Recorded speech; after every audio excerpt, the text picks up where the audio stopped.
Halo, jumpa lagi dengan saya Asafio di channel yang membahas tentang ilmu pengetahuan sosial. Jika sebelumnya saya sudah membahas tentang fungsi adanya keluarga, maka pada kesempatan kali ini saya ingin membahas tentang macam-macam jenis keluarga. Tapi sebelum lanjut, simak iklan berikut ini. Jangan lupa like, komen, dan subscribe ya, karena subscribe itu gratis. Baik, saya lanjutkan. Kita mengenal keluarga itu kalau misalnya keluarga kita sendiri atau mungkin teman kita, kadang-kala kita melihat ada yang memiliki satu pasang secara resmi, tapi ada yang memiliki lebih dari satu pasangan secara resmi. Umumnya, masyarakat di Indonesia itu hanya memiliki satu orang yang menjadi pasangan secara resmi, walaupun ada beberapa yang juga memiliki banyak pasangan. Nah, jika dilihat berdasarkan banyak pasangannya, maka kita akan mengenal dua istilah. Yang pertama adalah monogami maupun poligami. Monogami adalah suatu bentuk perkawinan apabila hanya terdapat satu laki-laki dan satu perempuan saja. Jadi sepasang suami istri. Ini yang umum dianut di berbagai negara. Apalagi kalau mungkin yang beragama Nasrani, maka pernikahan monogami ini adalah pernikahan yang sifatnya wajib. Tidak boleh orang memiliki istri lebih dari satu atau jangan-jangan suami lebih satu, seperti itu. Kebalikannya apabila memiliki pasangan lebih dari satu. Poligami memiliki arti adalah seseorang yang memiliki pasangan, bisa laki-laki, bisa perempuan. Orang ini juga bisa laki-laki, bisa perempuan, yang disebut dengan poligami. Di Indonesia, poligami ini identik seorang laki-laki yang memiliki istri lebih dari satu. Padahal pengertian aslinya adalah seseorang, entah laki-laki atau perempuan, yang memiliki pasangan lebih dari satu, sehingga pelakunya bisa laki-laki, bisa perempuan. Itu pengertian dasarnya.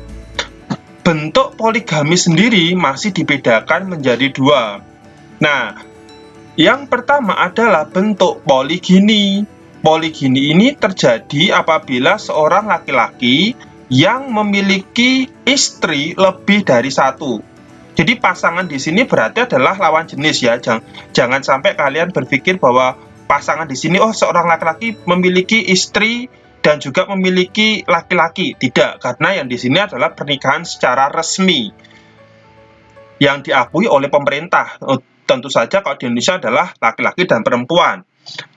Nah, poligini yang umum pengertian yang kita kenal itu kalau di Indonesia dianggap sebagai poligami. Tetapi sebenarnya tidak, karena poligini itu bagian dari poligami. Tapi kalau poligami itu belum tentu poligini. Nah, bentuk poligini ini juga terbagi menjadi dua. Apakah itu sororat dan non-sororat? Apa perbedaannya? Kalau itu sororat, maka laki-laki itu menikah dengan istri lebih dari satu. Kebetulan istrinya ini memiliki hubungan keluarga, mungkin kakak beradik. Ini beberapa saat yang lalu saya pernah baca di media ada kasus seperti itu. Jadi dia menikah, ada yang menikah, jadi itu dengan adiknya istrinya sendiri ada. Itu terjadi di Indonesia. Kita tidak akan membicarakan apakah ini benar atau tidak. Kita hanya membicarakan hal yang bisa kita temui di dalam masyarakat. Sementara kalau hubungan antara satu istri dengan istri yang lain itu tidak memiliki hubungan darah, maka disebut dengan poligini non sororat. Ini umum sekali kita temukan. Biasanya kalau kayak selebritis seperti itu yang memiliki istri lebih dari satu, seringkali antara istri yang pertama dan kedua itu tidak mengenal. Dalam arti tidak mengenal itu karena bukan keluarga. Jadi orang lain yang mungkin suaminya tertarik sehingga akhirnya memutuskan untuk menikah kembali. Itu adalah contoh dari poligini non sororat. Sementara itu, kebalikannya dari poligini adalah poliandri. Jika di Indonesia biasanya hanya disebut poligami dan poliandri, harusnya adalah poligini dan poliandri, karena dua hal ini merupakan bagian dari poligami. Poliandri merupakan suatu bentuk perkawinan apabila seorang wanita itu memiliki suami lebih dari satu. Apakah itu ada? Ada. Walaupun itu tidak terjadi di Indonesia, tetapi dalam berbagai budaya lain di dunia, walaupun jumlahnya minoritas, itu ditemukan. Nah, bentuk poliandri ini juga dibedakan menjadi dua.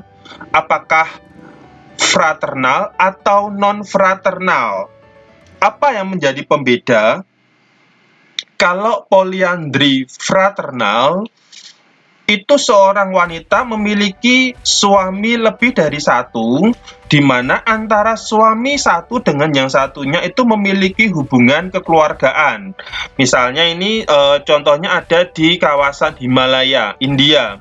Di daerah dengan tanah yang sangat terbatas untuk pertanian, misalnya ini wanita ini saya lupa namanya siapa, intinya dia kalau memutuskan menikah dengan salah satu pria dalam satu keluarga, dan kebetulan pria ini memiliki saudara, maka saudara-saudaranya itu juga akan menjadi suami dari wanita ini.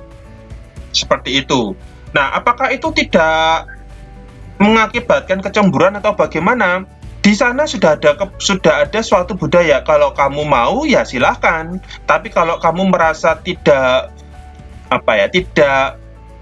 bisa membagi atau kamu cemburu, ya kamu tinggal memilih untuk pergi dari rumah itu, memutuskan tidak lagi menjadi suami dari wanita ini. Kalau kamu merasa bahwa berat untuk berbagi.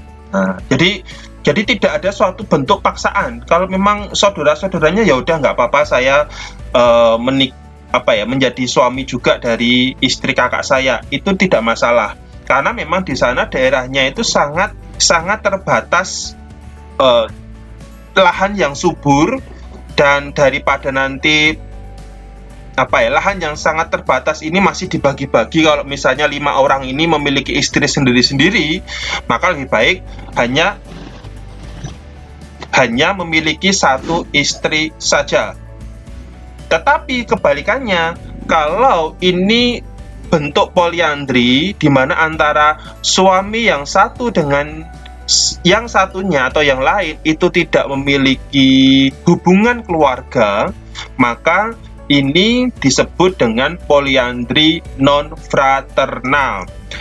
Bentuk poliandri ini bisa jadi akan ditentang atau tidak bisa diterima oleh masyarakat di Indonesia karena berkaitan juga dengan faktor agama. Tetapi di negara lain ternyata itu bisa diterima. Jadi poliandri ini misalnya seperti di India, kemudian di Tiongkok, kemudian di mana lagi ya?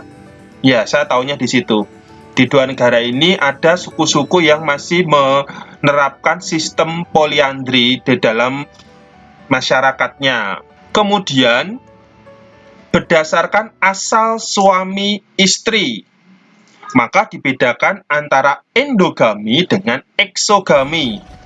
Maksudnya bagaimana sih? Kita perhatikan dari gambar ini. Endogami adalah suatu bentuk perkawinan yang hanya terjadi sesama suku atau etnis saja. Jadi misalnya suku Jawa menikah dengan orang Jawa, orang Sunda menikah dengan orang Sunda, orang Indonesia menikah dengan orang Jepang, orang Indonesia dengan orang Indonesia maksudnya. Nah, jadi kesamaan suku atau warga negara yang sama, ini disebut endogami. Tapi kalau pernikahan seperti ini, perhatikan, pernikahan antara orang Indonesia dengan orang Barat. Walaupun mereka menikah dengan menggunakan pakaian tradisional Indonesia atau Jawa, tetapi ini kan secara etnis mereka sudah berbeda. Jadi mungkin contoh yang lain, seperti orang Sunda menikah dengan orang Tionghoa, mungkin itu juga dianggap sebagai exogami, walaupun mungkin kalau menggunakan pakaian seperti ini bentuk wajahnya mungkin tidak terlalu berbeda. Tapi kalau misalnya antara orang Barat dengan orang Indonesia, atau orang kulit hitam dengan orang Indonesia yang berkulit lebih terang, maka itu terlihat perbedaannya. Jadi pernikahan yang terjadi antara dua orang yang berbeda secara suku atau etnis atau klan, seperti itu. Kemudian kita juga akan melihat berdasarkan lapisan sosial. Maksudnya bagaimana? Ada perkawinan yang itu terjadi karena mereka berasal dari lapisan sosial yang sama.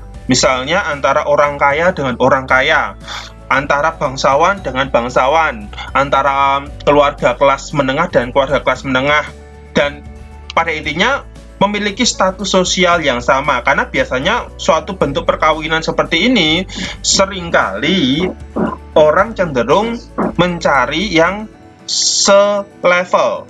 Karena nanti kalau tidak selevel biasanya pasti akan mendapatkan tentangan dari keluarga, walaupun tidak menutup kemungkinan kalau itu tidak terjadi, tetap bisa, malah banyak. Tetapi kalau hubungannya itu statusnya sama, peluang untuk bisa diterima biasanya lebih besar, dan ini umum ditemukan. Beda kalau misalnya antara orang kaya dengan orang miskin. Nah, kalau kalian sering lihat di sinetron atau di serial Korea, atau seperti contoh gambar di sini adalah antara Pangeran Andrew dengan istrinya. Nah, ini kan pangeran siapa ini ya? Harry. Ini kan dia menikah dengan orang yang memiliki status sosial yang berbeda. Dan kalau kalian sering lihat di sinetron biasanya, walaupun akhirnya sudah menikah, tapi sebelum menikah biasanya orang yang berbeda status sosial begini biasanya akan mendapatkan tentangan dari pihak keluarga, terutama pihak keluarga yang memiliki status sosial lebih tinggi. Karena kan mereka berharapnya pasti harus mencari keluarga yang setara status sosialnya, seperti itu. Nah, ini jika dilihat berdasarkan lapisan sosial. Kemudian berdasarkan garis kekerabatan. Perhatikan gambar ini. Berdasarkan garis kekerabatan itu ada yang pernikahan antar sepupu. Kok bisa? Perhatikan. Kalau pernikahan antar sepupu ini dibagi menjadi dua. Apakah itu paralel cousin dan cross cousin. Nah, bedanya apa? Perhatikan di sini. Pernikahan sepupu, jika itu paralel cousin, itu karena salah satu dari orang tuanya itu bersaudara, tetapi jenis kelaminnya sama. Jadi segitiga ini melambangkan wanita, yang lingkaran ini melambangkan laki-laki, misalnya seperti itu. Jadi ini segitiga sama segitiga, berarti ini ibunya sama, atau mungkin ini ayahnya sama. Itu tidak masalah. Jadi ini dianggap paralel cousin. Tapi kalau cross cousin, perhatikan di sini. Ini ada gambar bulat dan segitiga. Berarti ini saudara sepupu yang menikah karena orang tuanya itu bersaudara, tetapi tidak jenis kelaminnya sama. Yang satu itu jadi kayak tantenya itu bersaudara dengan papanya si A, atau omnya adalah saudaranya dari mamanya si A. Jadi ini karena jenis kelaminnya berbeda. Ini namanya cross. Berarti cross itu menyeberang. sepupu yang orang menyeberang seperti itu. Tapi kalau paralel, ingat, paralel berarti jenis kelamin dari orang tua sepupu yang bersaudara tadi itu pasti sama. Nah, kemudian ada juga eleuterogami, bebas menentukan dari kelamin mana saja. Maksudnya apa sih? Biasanya untuk jenis budaya-budaya tertentu, pernikahan paralel cousin ataupun cross-cousin ini umum dilakukan untuk menjaga supaya harta keluarga itu tidak lari ke orang lain, tidak menjadi milik keluarga lain, jadi tetap menjadi milik keluarga besar sendiri. Itu seperti itu. Dan ini banyak ditemukan di dalam masyarakat, misalnya masyarakat Jawa itu masih menerapkan seperti itu. Kemudian kalau eleuterogami ini dia tidak ingin menikah dengan orang yang masih satu keluarga besar. Ini dia menikah dengan orang lain dari keluarga lain. Itu namanya eleuterogami jika berdasarkan garis kekerabatan. Berdasarkan garis keturunan, maka ada yang bentuk keluarga itu yang sifatnya unilateral dan bilateral. Unilateral adalah sistem keluarga yang menggunakan nama keluarga itu berdasarkan garis wanita atau pihak ibu. Nah, kalau misalnya yang kedua, patrilineal ini yang berdasarkan garis laki-laki atau pihak ayah. Sementara kalau bilateral, ini dia melihat sistem kekerabatan itu tidak hanya dari pihak ayah saja atau pihak ibu saja, tapi dia harus mengenal keluarga dari pihak ayah dan pihak ibu. Pihak ibu itu sendiri nanti, walaupun setelah pihak ibu ini nanti yang dipentingkan oleh ego atau kita itu juga pihak ibu dari keluarga laki-laki atau ayah dari ibu kita. Itu seperti itu. Jadi sebenarnya ini hanya di generasi atas kita saja kita harus mengenal keluarga dari kedua belah pihak. Itu namanya sistem kekerabatan. Contohnya masyarakat di Jawa itu dia sangat penting sekali mengenal silsilahnya itu dari garis ibunya seperti apa, dari garis ayahnya seperti apa. Sementara kalau di dalam sistem unilateral itu yang terpenting adalah kamu itu keturunan dari keluarga laki-laki atau keluarga perempuannya seperti apa. Kita perhatikan di sini secara lebih detail. Perhatikan matrilineal. Nah, matrilineal adalah sistem pemberian nama keluarga berdasarkan garis silsilah wanita. Jadi ini contohnya adalah masyarakat orang Minang. Orang Minang itu termasuk sistem matrilineal. Jadi ini misalnya menikah, kemudian punya anak, ini ada 3. Nah, ada 3 ini. Kemudian yang lingkaran ini adalah simbol dari wanita, sementara yang segitiga adalah simbol dari laki-laki. Ini ternyata silsilah atau nama keluarga itu diturunkan kepada pihak wanita, sehingga pihak wanita ini menikah lagi, kemudian nama keluarga dari anak-anaknya mengikuti pihak wanita. Seperti itu. Nah, ini contoh masyarakat Minang, mereka akan menggunakan nama klan mereka. Misalnya kalau orang Minang itu ada nama Piliang, kemudian ada nama apa lagi ya? Sikumbang sepertinya. Nah, itu nama-nama yang didapat karena ibunya adalah dari klan Piliang. Misalnya seperti itu. Nah, kalau di dalam sistem kekerabatan patrilineal, ini hampir semua